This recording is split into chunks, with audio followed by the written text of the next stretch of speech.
DIYers, hey, what's going on? Mike Borders with the Mike Borders channel. Thank you for watching. I am honored today to be working on my dad's 1987 Gravely riding mower. It is the Professional 18G with the Magnum 18 Kohler engine. In today's video, the proper and safe way on how to replace your starter solenoid. Let's get started.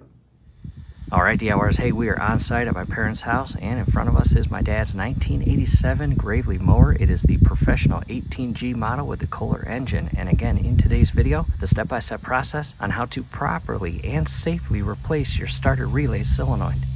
Making our way closer to the tractor, DIYers, very important, make sure your key is removed from your ignition. And hey, down below in the comments and description will be a few links on keychains. Here's the classic Gravely logo. We'll also have a link for the more modern Gravely logo. From here, we've got these little rubber securing grips. We are going to carefully pull up and release them. We've got one on each side.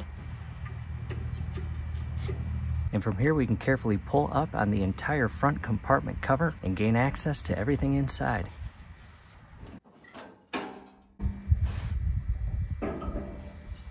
Making our way port side, and here is our newly installed battery. And down below in the comments and description will be a link on how to properly and safely replace your battery, as well as a link on where to purchase a replacement battery. A link down below also on where to purchase a brand new fuel tank cap or gauge. And coming inside here, we have recently replaced our ignition switch, as you can see, brand new, right inside there. And we will have a link not only how to replace it, but a link on where to purchase a replacement ignition switch. And right there, DIYers, there is our starter relay or solenoid. Some people call it a glow plug, depending on your system or unit. And we need to get that replaced. Here we are, starboard side, and coming into a better view of the starter relay or solenoid right there. And as you can see, there's a lot of wires that feed into that part. DIYers, it's a really good time to take several photos to ensure when it's time to put everything back together, you don't mess that up. Camera now positioned looking directly at the battery, and we've got our black negative cable feeding onto the negative terminal and our red positive. We are going to start by loosening up the hardware, in our case a 1/2 inch, and remove the black negative cable from the negative terminal. And DIYers, as you remove this cable, don't harm any additional wires. And carefully set that aside as shown there, followed by the red positive. Remove the rubber boot cover and the additional 1/2 inch. And you just need to loosen them up. And again, when you are removing these connections from the terminals, don't grab the cable and damage the connection. That would not be good. Just move it back and forth until you can pull it off, as shown there. And set the cables in a way where they're not going to hop back up during the project and make contact with the terminals. That would not be good. Now to a closer view of the electrical wiring section of the compartment, and on the left-hand side right there is our newly installed ignition switch, and you can see a connection point going into it. We are going to carefully disconnect that. Again, we are working with the ignition system and starter system. Not only did we want that key out of the switch, but we are going to cut all electrical power to the ignition switch. I'm going to carefully reach in here and remove this, as shown there. And I'm going to position it in a way where it's not going to touch the switch itself during the project. Moving to the right now, again, we've got our starter relay, and we are going to begin removing the electrical wiring. And I have moved the rubber boot to that larger 1/2 inch nut. We'll get to that here shortly. I'm going to start with this one. And again, DIYers, before you start removing anything, take lots of pictures.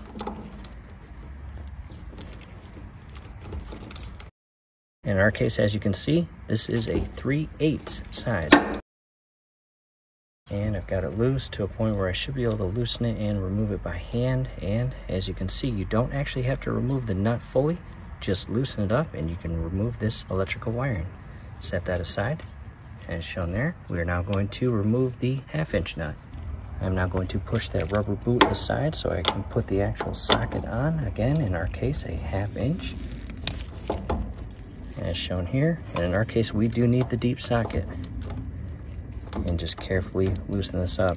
Do not harm any electrical wiring or hoses as you do this.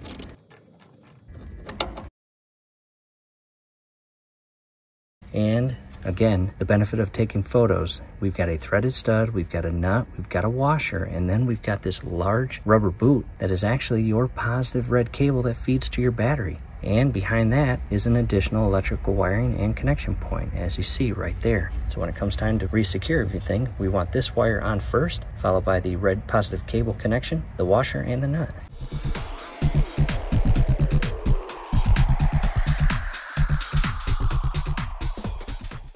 And do your best not to drop any of the hardware. You might not be able to find it. However, the new solenoid should come with all new hardware.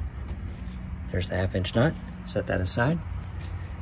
Followed by the washer. However, I'm just going to grab the rubber boot and positive cable, and there's the washer. And everything at this point is off, as you see right there. I'm going to pull this up, shift that back. Now that that's out of the way, I'm going to allow the washer to fall in my hand as shown there. Remove that, and I'm going to tuck this down and back. Next, down below, we have an additional 1/2-inch nut, and same thing, back the boot out and slide it down the cable and loosen and remove that.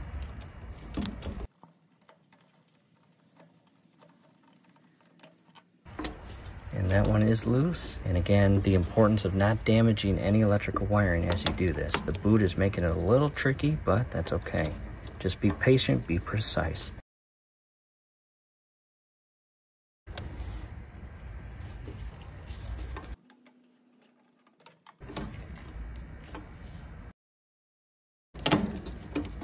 Go, as you see right there, and I will set that aside.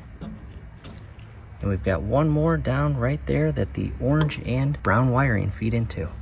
And back to the 3/8 deep socket, and carefully loosen and remove that, and pull that out. And DORs, just like the first 3/8 connection, you don't actually have to fully remove that nut, just loosen it up, where you can slide this off. As you see with the design, it does not require you to fully remove the nut. And now to a closer top view of it, all the electrical wiring is removed, and we have 2 threaded studs that feed through the actual frame, and on the outside are the bolts. However, take a good look, again, take photos to ensure when it comes time to reposition the new solenoid in place, you do it properly.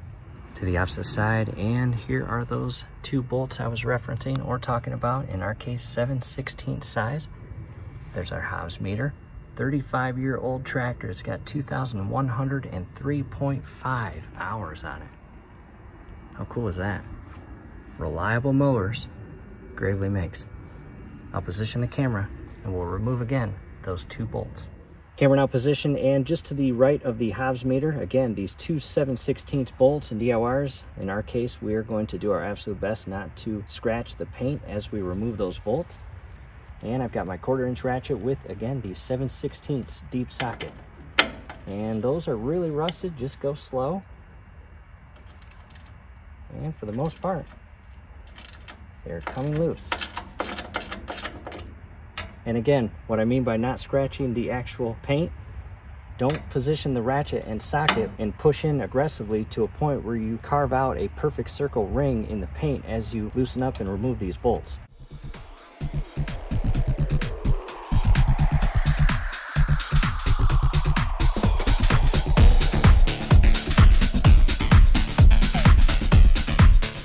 From here, carefully, without damaging or getting the part stuck on any electrical wiring, pull up and remove the solenoid. And there it is. And to a close-up view, here's the back, and there is the front. And here is how it is designed and positioned, kind of like a triangle shape when it is referencing this plate. Not sure if the brand new solenoid is going to come with new clips here that the threaded studs or bolts feed into. We are going to keep these. However, from here, we'll go back inside the compartment and show you a close-up view of that area now that the solenoid is removed. However, first, so I don't lose them in the meantime, I'm going to basically push the 7/16 bolts inside the holes that they came out of. And now to a close-up view of the internal portion of where that solenoid was. Now to the opposite side and coming into a different view. Not sure if it will be helpful to you. However, there it is, fully removed. And coming inside, the electrical wiring and connections. And this right here will be brand new. That is begging for replacement. We are at the workbench now. On the left-hand side is the old starter relay or solenoid, and on the right-hand side, the brand new one. And comparing the two, they are the exact same, as you see. Now the clips on the old one, we do have to remove those. I'll set the new one aside, and just be careful as you remove these. There's the clips. I'll set the old solenoid to the side, bring in the new one, and align these in place.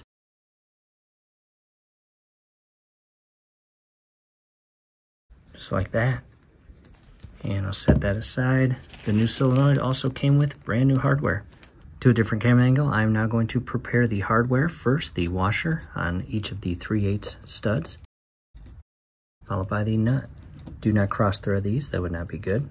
They should go on extremely easy. And leave a gap.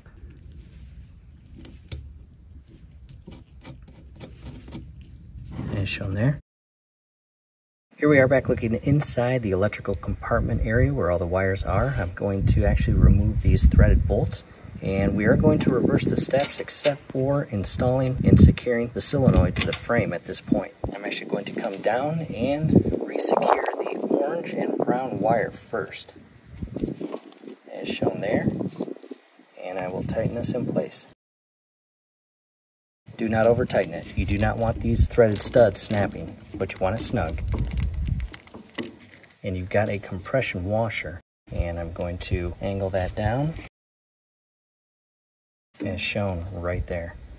And the way that is going to secure is right down there. It's not going to be pinched in any way. I'll come back in here and secure it. Again, you want it snug, but do not over tighten it.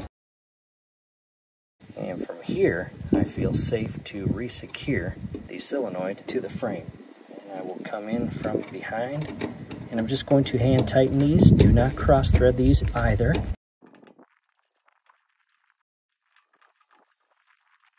And back to the 7/16 ratchet and socket. Next, I'm going down, and I'm going to grab the large positive cable, feed it up.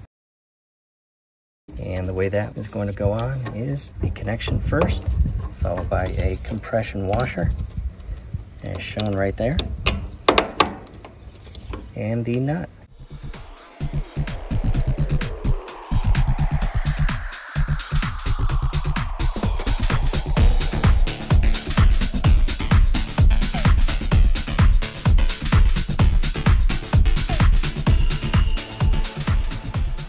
With that secured, I'm going to bring the boot back up and cover the hardware. Next, come in from here and grab these two. And this one went on first. We are going to secure that. Followed by the positive. Followed by the compression washer. Followed by the nut.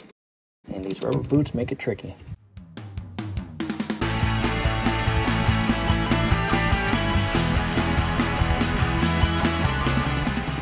I'm going to pull the cream colored wire down as shown there, and there is an indent, so you do want to maneuver these properly.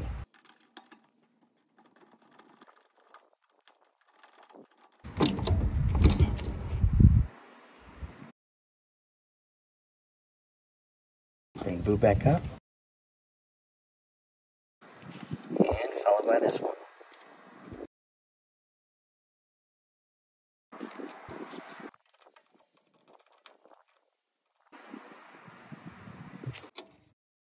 Double check everything, and if all looks good, it is now time to re-secure our electrical wiring and connection point to the ignition switch. Taking a step back, and before we re-secure the negative and positive cables to the negative and positive terminals of the battery, just double check everything, make sure everything is secured, not loose but not over tightened, and if all looks good, Resecure cables to the battery. First positive, followed by negative. And it did just that. Again, positive first, negative second. And moment of truth. Time to start the engine. See if the starter relay works.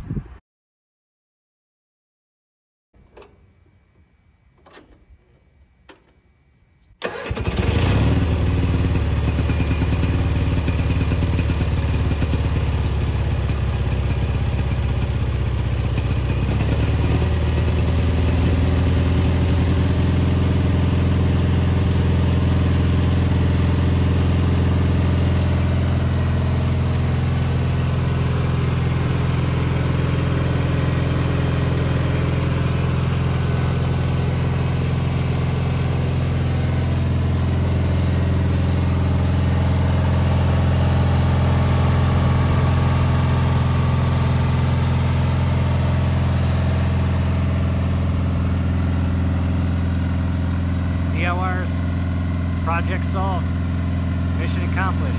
We hope this helps.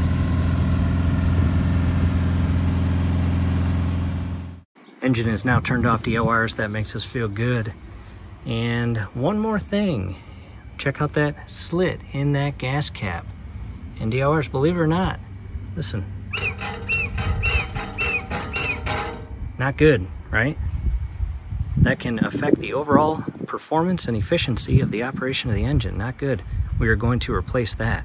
We'll have a link down below on replacing it, as well as a link on replacing a brand new one or purchasing a brand new one. DLRs, we hope this helps. Hey, do us a favor, below the video, you'll see that thumbs up icon. Click on that, like the video, subscribe to the channel. Definitely ring your YouTube bell. That would be very helpful to us. We'd really appreciate it. Thanks again for watching.